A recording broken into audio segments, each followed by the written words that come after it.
Hampir 98% setuju kan, nyatanya siapa lagi kalau 1, 2, 3 orang. Bagi saya yang tidak setuju itu hanya tidak tahu, ya kan. Kalau saya bisa nyatakan progres tidak lambat tapi melampaui target. Terus makanya saya bilang saya heran orang yang menjadi pengamat melihat ini mangkrak tapi dia dari jauh, dari TV, dari koran. Kasih contoh saya siapa masyarakat keren yang karena saya satu pengamat politik yang paling pintar di Indonesia. Rocky Gerung itu sudah 2 kali ke kampus.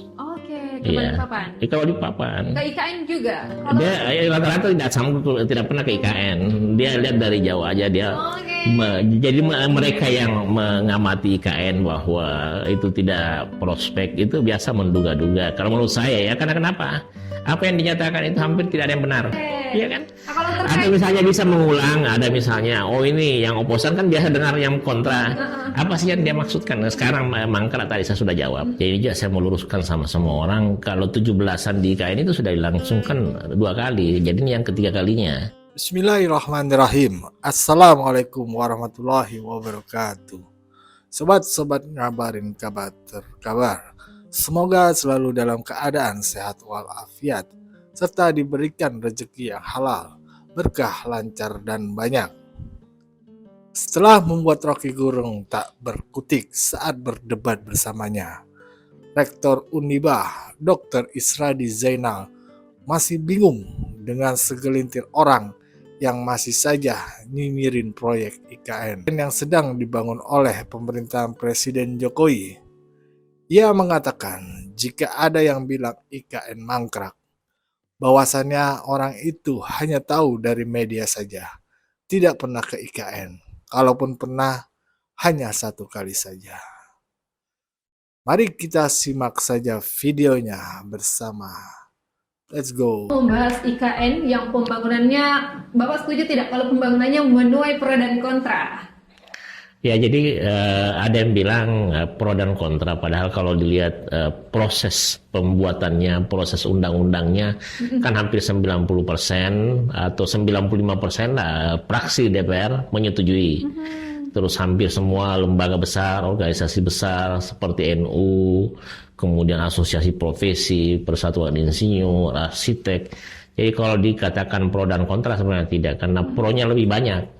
Yang kontra kalau dihitung itu 1, 2, 3 orang aja. Itu pun yang tidak ngerti masalah menurut saya. Kalau dia ngerti masalah pasti akan setuju. Jadi yang kontra itu tim-tim yang kayaknya belum paham ya Pak. Ini. Karena kan di Indonesia ini kan mekanismenya seperti ini. Kalau gubernur semua setuju, bupati semua setuju, wali kota semua setuju, presiden dan menteri semua setuju, DPR RI hampir 98% setuju kan. Nyatanya siapa lagi kalau 1, 2, 3 orang. Bagi saya yang tidak setuju itu hanya tidak tahu. 1, tidak tahu atau tidak membaca dokumen secara utuh.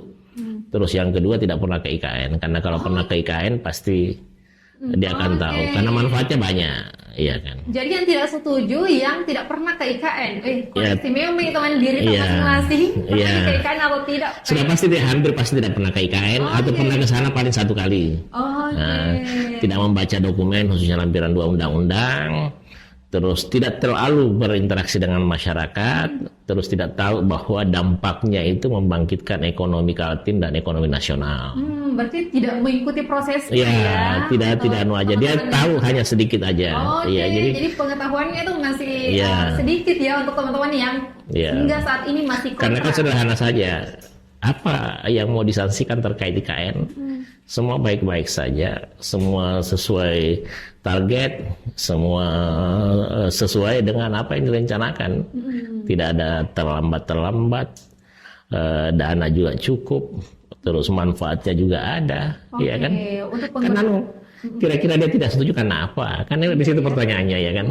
Berarti dikembalikan lagi pertanyaannya dari nggak apa-apa, ditanya aja supaya khususnya yang misalnya yang kontra, apa sih yang mau dikontrakan sama IKN, sementara manfaatnya bagi bangsa dan negara sangat besar. Dan itu manfaatnya bisa dirasakan oleh semua masyarakat Indonesia atau cuma orang-orang yang atau sekitarnya nih Pak? Jadi kita mulai dulu dari manfaat untuk masyarakat lokal. Nah, IKN itu kan proyek nasional. Yang pertama dia berada di tengah-tengah Indonesia itu. Kalau ditarik garis dari Sabang sampai Merauke itu pas di tengah. Terus manfaatnya ini saya ambil dari segi ekonomi dulu. Kalau pertumbuhan ekonomi 5,5%, maka sejak ada IKN itu di Kaltim di akhir tahun 2023 pertumbuhan ekonominya menjadi 2, kalau misalnya secara nasional 5,5, di Kaltim 6,2%. Oke, jadi terus di bulan April naik lagi menjadi 7,26. Jadi proses terus berdasarkan fakta kalau Kaltim berkembang, Kalimantan berkembang. Kemudian batu, pasir itu dari Sulawesi Tengah, Bitung, makanan dari Sulawesi Selatan, baja dari Jawa, pekerja dari Jawa, dari Sumatera dan lain. Jadi katanya itu kan manfaatnya nyata kan. Jadi saya tidak melihat ada yang dirugikan dengan IKN, tidak melihat. Iya, kalau misalnya ada yang dirugikan boleh tulis di kolom komentar, karena sejauh ini saya juga belum pernah sih melihat ada yang merasa bahwa saya dirugikan karena mumpung saya di sini ditanyakan sekarang supaya saya bisa jelaskan, karena saya ini bersama IKN sejak lama. Sejak IKN mau dibentuk saya adalah Ketua Persatuan Insinyur Indonesia Kaltim, yang ditanya bagaimana prospeknya kalau di sana. Kemudian saya Sekjen Rekan Teknik Indonesia. Kemudian yang pasti saya tim ahli tim IKN, saya menulis buku, kemudian hampir tiap minggu ke sana. Jadi saya lihat, jadi sederhana saja kan, ini kan diskusi kan. Orang bilang, saya tidak melihat ada pertanyaan yang bisa menggugurkan IKN. Saya tidak melihat ada pro kontra. Kontra 1-2 orang dan itu saja. Itu saja juga saya meyakini bahwa dia tidak pernah ke IKN. Bahkan kalau ke IKN cuma 1 kali. Dia apa yang dia sampaikan juga tidak benar kalau dibandingkan dengan fakta yang ada di IKN. Iya, makanya saya mumpung saya di sini ditanyakan apa yang orang ragukan terkait IKN Nusantara. Tapi katanya progresnya tuh lambat, Pak ya. Itu bagaimana menanggapi hal itu? Yang bilang progresnya lambat kan pertanyaan sederhana. Pernah nggak ke sana? Dia lihat nggak? Kalau saya ini tiap minggu ke sana, iya kan? Kalau saya bisa nyatakan progres tidak lambat, tapi melampaui target. Ya, jadi hanya IKN itu perlu ditahu ada 5 tahap pembangunannya, bukan jangka pendek, itu bukan tergesa-gesa karena sampai tahun 2045. Jadi tahap 1 2022-2024 yang dibangun itu kawasan inti pusat pemerintahan, mulai dari kantor presiden, istana negara, lapangan upacara, kantor Kemenko, rumah jabatan menteri, rusun ASN, rusun Polri, rusun Hankam dan lain-lain. Itu yang tahap pertama, dan itu melampaui target. Terus makanya saya bilang saya heran. Orang yang menjadi pengamat melihat ini mangkrak, tapi dia dari jauh, dari TV, dari koran. Sementara saya memang ada di tempat, tidak melihat ada yang mangkrak. Karena kalau yang dimaksud dengan mangkrak begini, kalau misalnya anggaplah istana presiden, ditargetkan 76%. Tapi kalau misalnya realisasi proyek 80% itu kan bukan lambat. Melampaui target. Iya kan, makanya saya bilang apa yang orang indikatornya sampai dia bilang mangkrak, yang mana sih yang dia anggap mangkrak? Padahal kalau saya lihat kan, kalau saya ke situ itu biasa kalau proyek ada pengumumannya di situ, dikerjakan untuk sekian hari, pencapaian harinya sekian, kecelakaan kerja sekian, itu tidak ada. Jadi semua yang disampaikan itu orang yang tidak betul-betul tidak ngerti dan tidak tahu masalah. Dan ini bukan hanya orang, maksudnya bukan hanya dari kalangan masyarakat biasa, Pak, yang memberikan komentar seperti itu. Kasih contoh saya siapa masyarakat keren yang karena saya satu pengamat politik yang paling pintar di Indonesia. Rocky Gerung itu sudah 2 kali ke kampus.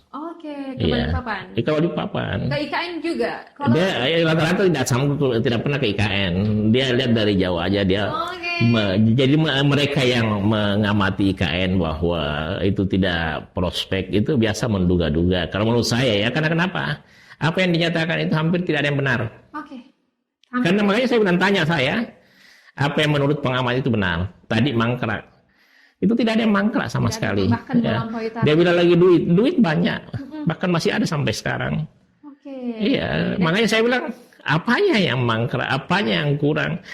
Dan siapa yang dirugikan? Tidak ada yang dirugikan dengan IKN, malah ke depan itu menguntungkan bangsa dan negara. Jadi kata Pak Isradi ini teman-teman bukan mangkrak, tidak merugikan siapapun, bahkan bakalan menjadi masa depan yang lebih bagus tentunya untuk bukan hanya IKN atau warga lokal ya, tapi semua warga di Indonesia. Ya, saya kasih contoh semua warga Indonesia ya. Di IKN itu ada puluhan ribu pekerja. Oke. Pekerjaannya itu dari Jawa dan Sumatera 80% termasuk dari Sulawesi, ya kan? Terus perusahaan-perusahaan yang bekerja di sana dari Jawa. Batu, pasir itu dari Sulawesi Tengah, Bitung, ya kan? Nah, yang kalau misalnya ada seperti itu, ada kan perputaran ekonomi. Tidak ada yang dirugikan, tidak ada yang uangnya diambil, tidak ada yang Tidak ada juga program yang ditekan pembiayaannya. tidak ada, karena misalnya kalau masalah pendidikan, kan pendidikan itu undang-undang, tidak mungkin dikurangi. Oke. Keuangan juga sudah, kesehatan juga itu undang-undang sudah ditangani. Nah, yang diganggu itu Kementerian PUPR. Jadi ada IKN atau tidak ada IKN, itu sudah ratusan triliun untuk pembangunan infrastruktur itu.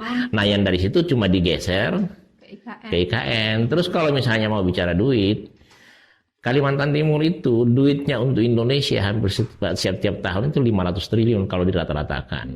Banyak sekali. Kayunya itu habis untuk membangun Indonesia. Minyaknya sekarang, batu baranya itu kaya itu.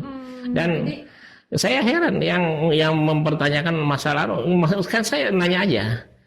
Yang dirugikan apa? Apa yang merugikan? Siapa yang dirugikan dan apa bentuk dirugikan? Biar saya bisa jelaskan di sini. Biar jelas juga ya. Iya, Oke. iya kan? Nah, kalau Atau terkait misalnya bisa mengulang, ada misalnya, oh ini yang oposan kan biasa dengar yang kontra. Apa sih yang dia maksudkan? Sekarang mangkrak tadi saya sudah jawab, ya kan? Apalagi pertanyaannya yang kira-kira sampai dia kontra, apa sih yang membuat dia kontra? Kan pertanyaan sederhana di situ kan? betul. Jadi sebenarnya betul kata Pak Israeli, ini sederhana, apa tinggal dijelaskan apa, siapa dan lain-lainnya. Iya. Pasti bakalan dijawab, dan yang datang Pak langsung ke IKN itu Iya. pasti berbeda tanggapannya dengan teman-teman Iya. yang melihat hanya dari jauh. Iya. Siapapun, baik itu pengamat politik, pengamat siapapun itu ya Pak. Iya. Oke, semua bisa ditepis, dan betul itu yang tidak tahu Kan mungkin kita tinggal karena sebut-sebut saja yang kontra-kontra apa, yang dikontrakan apa. Kalau dia bilang mangkrak, yang bilang mangkrak siapa? Melampaui target, ya kan? Oke. Apalagi kira-kira yang disampaikan aja Pak. Kalau yang pembangunan ini katanya Pak Presiden kemarin targetnya kan dia mau bulan Juli pertengahan ya pindah ke IKN, tapi Iya. katanya tidak batal karena ini listrik dan airnya belum. Ini tanggapannya bagaimana? Iya. Ini kan sempat viral di media sosial Pak. Iya, jadi ini kan miskomunikasi aja. Miskomunikasi jadi begini. Pak Presiden itu menyatakan dia tidak jadi ke IKN pada minggu kedua di bulan Juli. Minggu Iya kan? kedua bulan Juli. Minggu kedua di bulan Juli karena dia bilang air dan listrik belum ada. Kalau misalnya kaitannya dengan air, karena ini air yang akan dialirkan kan ini dari Bendungan Sepaku Sumui, dari Intek Sepaku, dari IPAL. Itu memang target penyelesaiannya bukan di bulan minggu kedua, tapi minggu ketiga. Oh, minggu Di bulan ketiga. minggu ketiga di bulan Juli, minggu depan lah. Oh, minggu depan Nah, ya? minggu depan. Nah, itu. Terus yang kedua, listrik. Listrik di IKN itu canggih. Listrik di IKN itu namanya pembangkit listrik tenaga surya, jadi energi terbarukan. Kapan mulai? Bulan Februari 2024. Itu dia sejak belum, tapi masih 10 megawatt. Nanti proyek yang sebenarnya 50 megawatt. Jadi miskomunikasi aja, ya kan? Ada yang bilang misalnya tidak ada investor banyak. Investornya juga katanya Ya kan, makanya saya ini khusus rakyat Sulsel ini saya kasih ruang. Semua yang kontra sampaikan aja. Saya itu ada videonya, mulai dari aspek lingkungan, macam-macam lah. Ditanya lagi aja apa kira-kira yang kontra-kontra itu supaya saya bisa jelaskan melalui media. 17-an, bagaimana persiapannya sekarang untuk 17-an yang katanya nanti bakalan digelar juga di IKN? Ya itu hampir pasti dilaksanakan. Jadi juga saya meluruskan sama semua orang, kalau 17-an di IKN itu sudah dilangsungkan 2 kali. Jadi ini yang ketiga kalinya. Yang pertama di titik nol, tapi yang pimpin kepala otorita. Yang kedua di kantor Kemenko dipimpin oleh kepala otorita. Yang ketiga nanti dipimpin presiden. Itu tempatnya di lapangan Istana Negara. Ini yang lapangan Istana Negara baru pertama kali di sini. Iya, itu yang pertama kali. Oke, jadi Iya. sudah 3 kali teman-teman, cuma Iya. yang di lapangan nanti itu yang pertama kali. Iya. Baik sobat-sobat ngabarin kabar. Begitulah yang dikatakan oleh Rektor Uniba. Jangan kritik aja atau jangan nyinyir, datang lihat. Nah, beliau ini kan setiap hari menyaksikan pembangunan IKN, bagaimana progresnya, untungnya apa, ruginya apa. Jangan hanya mengkritik dari luar, tapi nggak tahu apa yang terjadi di dalam. Itu sama aja, omong kosong. Dan Rocky Gerung pernah merasakan bagaimana dibungkam oleh Rektor Unibah tentang kebenaran proyek IKN yang dibangun oleh pemerintahan Presiden Jokowi. Assalamualaikum warahmatullahi wabarakatuh.